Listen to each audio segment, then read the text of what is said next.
what we're going to discuss are called sequencing words. Sequencing, I just made up a word. Sequencing. Meaning, you guys ever told someone something? Yes. Okay, so we've done that. You're communicating with people. You ever told them what your plans are? Something? Yes. You're like, okay, this weekend I'm going to do this, and then this, and this, and this, and this, right? Those are sequencing words. They're words that you start with first, and then I'm going to do that. Next, we're going to do this, and later that. And that's what they are. The list of words that we have here are primero. Okay. We have antes. We have después. We have entonces. We have luego. And we have por fin. Now again, there are more, but this is the one the books have given us. Let's look through them. Primero, what does that one mean? First. We learned that when we tell them the dates. Remember how the first of the month when we use primero? So it's first. Okay. Antes, remember that one? Before. Okay. Después. After. Entonces. Then or so. Luego. Later. And por fin. Finally. Now there are other words, especially for like por fin. Later you'll learn por último, al final, finalmente. These are other ways to say it, but the book has given us por fin from this time. Normally, a lot of these, for example, primero, that's pretty straightforward. That needs to be used at the beginning. Por fin would need to be used at the end. Something like luego or entonces or después, those can be used whenever. There's not really a certain order. It's not like I have to use después and then I can use entonces. It doesn't matter. These don't really matter here. Antes obviously is a little more specific. If you're like, before I do this, then I'll do that kind of thing. So, these are our words. Now, with it, I'm going to explain something. With antes on your list, it talks about antes versus antes de. Después, después de. Now, I'm going to write this down the way the book has it because I think it's a good explanation. It says when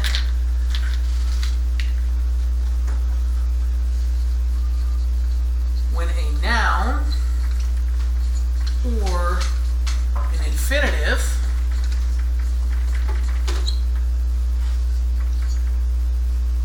follow the words antes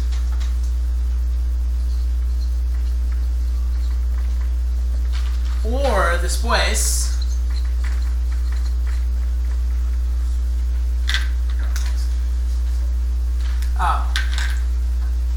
use the, what did I say, it's a preposition, is that the correct? Yes, it is.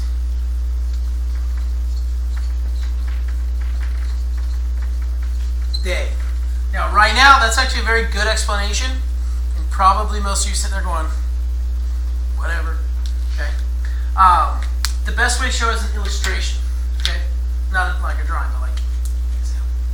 I might say something like, okay, this weekend, first I'm going to, okay, I'm gonna eat. That's the first thing I'm gonna do. Primero, voy a comer. After that, I'm gonna study, right? Because I like to study on Saturdays, right? Después, voy a estudiar. Okay. Before I move on, let's look here. Now, the rule is telling us when a noun or an infinitive. What's an infinitive? Non-conjugated what? Verbs. That's all you can conjugate. Now, is there a verb after después? Yes. Did I put de? No, why not?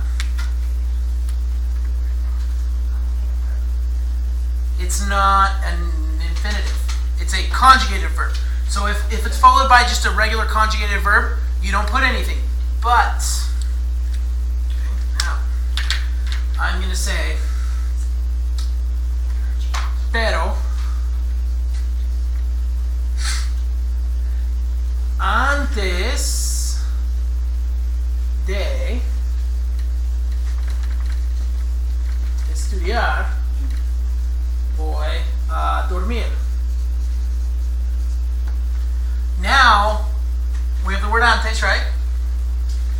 We have day. Why is day there? Estudiar is an infinitive. Okay. Also, you might say también.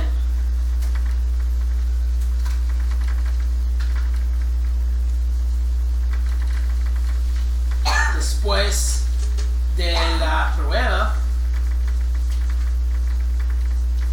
voy a dormir. Okay, I like to sleep, right? Después de la prueba, voy a dormir. Now we have después and day. Why do we have day? What is la prueba? The test, which is, it's a noun. So these are the two examples. If the word antes or después is followed by a non-conjugated verb or a noun, then you gotta have the day in there. If it's not, just followed by a conjugated verb, whatever, or just by itself, you don't need to. Okay, that's what that is teaching us. Any questions? Is that not clear or what? All right.